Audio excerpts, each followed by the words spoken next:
Hayırхан. شما چند ساله؟ ما anami 25 bu yanlarda 83 solaya but mikliyim. Aslan vatandor hemin dihay boğabi moyim. Az vatandoroy dihay boğabi bir kam mundan. Ama yak da 12 nafar oylamunda siyonamında. Hamış olamoy olmadan. Az tamamı kuşav kanalı intakay kulup naim boğabi mo. O da olmadan vatandordan zindegisen sorhoy turune ki hayat basar میبرم. همین اولادیم ما که اگر بگیریم ریشه بجیج یا کنیم که حالا که یک مو بیگانش رفتن نمیدونم که ولی بعضی من سوال میتن که همون فرمونه باش مو چی خیش داره بعد ما هم برای یک طبعه با ریشه بجیج جدا که بعد فرمونه میتم خیلی کم میخیلی ما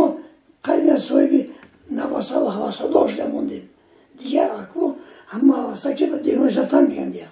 همین خیلی میشه اکو چند نفر رو دست اکو؟ خیلی تقریبا 350-400 نفر ما یه باید داشتی خیلی اگر سکیم که زیادتر هم باشه اگر با همه نواسه و عبیره و نبیروش نگر چون از این زیاد شرش ممکنه چون که هر یک اون بازوی فضایش اومان یکم نقل درباره باغبی میدونی شما؟ درباره باغبی ما بسیار پرزوشیم یک از ما که یک همین نام پیدایشی همین نام همین خزرسکی یک شخصی اومد در همین باغبی بچینه دشت برس خولی گوستان میچهانده است و همین گوستاندار شد در همین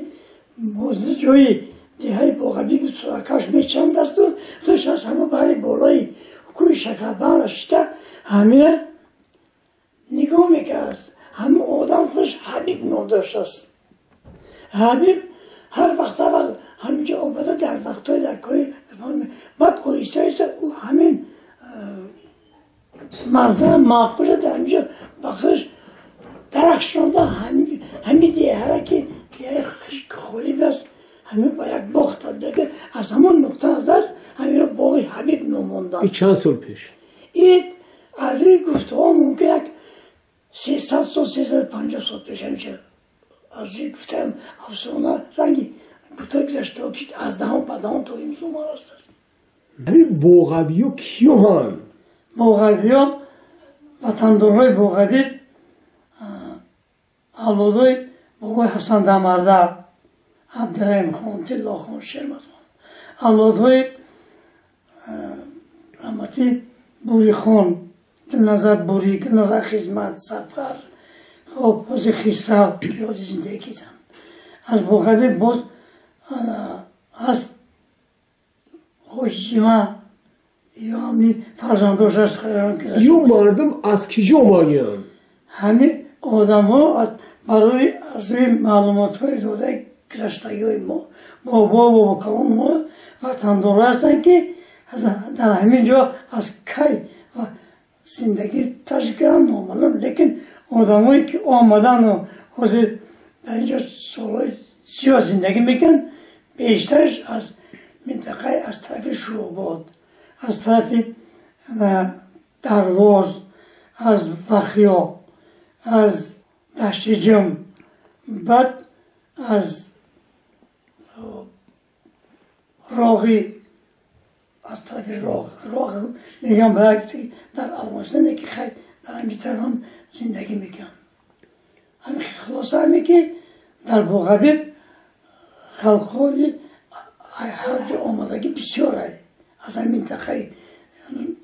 رایانهای توبه کولا بدگی لیکن وطنداراش کم ماندن اون وقت باغبی یک قشلاق دیگه خورده که بود که همگی 40 یا 35 میلیارد داشت و خلاص حاضر علاقه از 20-30 بنام زیادترش رفت است همین باغبی با چی کارو مشغول بودن؟ باغبی ها اساسا در اینجا خواجگی های دیقان میکنن از روی گفته های گذشته های ما تا وقتی تشکیل شدن کلخوز ها اینا در هر کدامشون طاق خوجه در زمین یکی زیادتر دیگرش کمتر زمین داشتم با همین زمین سر کار میکردن ما گوشون نگاه میکن از روی همون زندگیشون پیش میبرن بعد از آن کالخوزها تشکیل شد بعد همه رو متحد کرد بعد خوجگی های اولین خوجگی به نام دیمیتروف کالخوزی به نام دیمیتروف میگذن همین تشکیل ها بعد آیسته یک کالخوز مالینکوف شد بعد از مالینکوف شتالف شد بعد به نام سفرالی ظریفوف شد انا همین خیلی تا وقتی کالخوزها وجود تا در هیئت کالخوزی به نام سفرالی زوکی بود بعد که جدا شد علاقه به خوجگی های سبخوزی تبدیل یافت اولین سبخوزی که تشکیل سبخوزی زودپروری رقم 5 مرکزش کلدامون توتو بود بعد آیسته سبخوزی داشت و مرکزی همین سبخوز قشلاقی بخشه که توتو میگن حاضر وجود همین جا داشت همین خوجگی در اساس در داخل شد هست آدمان نامدار از دهه باقوی بسیارند از قبیل زردق قربان از قبیل عمرف تاشنظر از قبیل زاهرف پادوان از قبیل سرزمین خیلی بسیار بودند از جمله شاعرای حاضر هم وجود دارد شاعرای گلنظر خدمت گلنظر بوری شاعر حاضر حبیب اللهیف شعر می نویسد محزون ایوب زاده که جاج نباشه علاقه دینا گذاشتن خلاصه شاعرای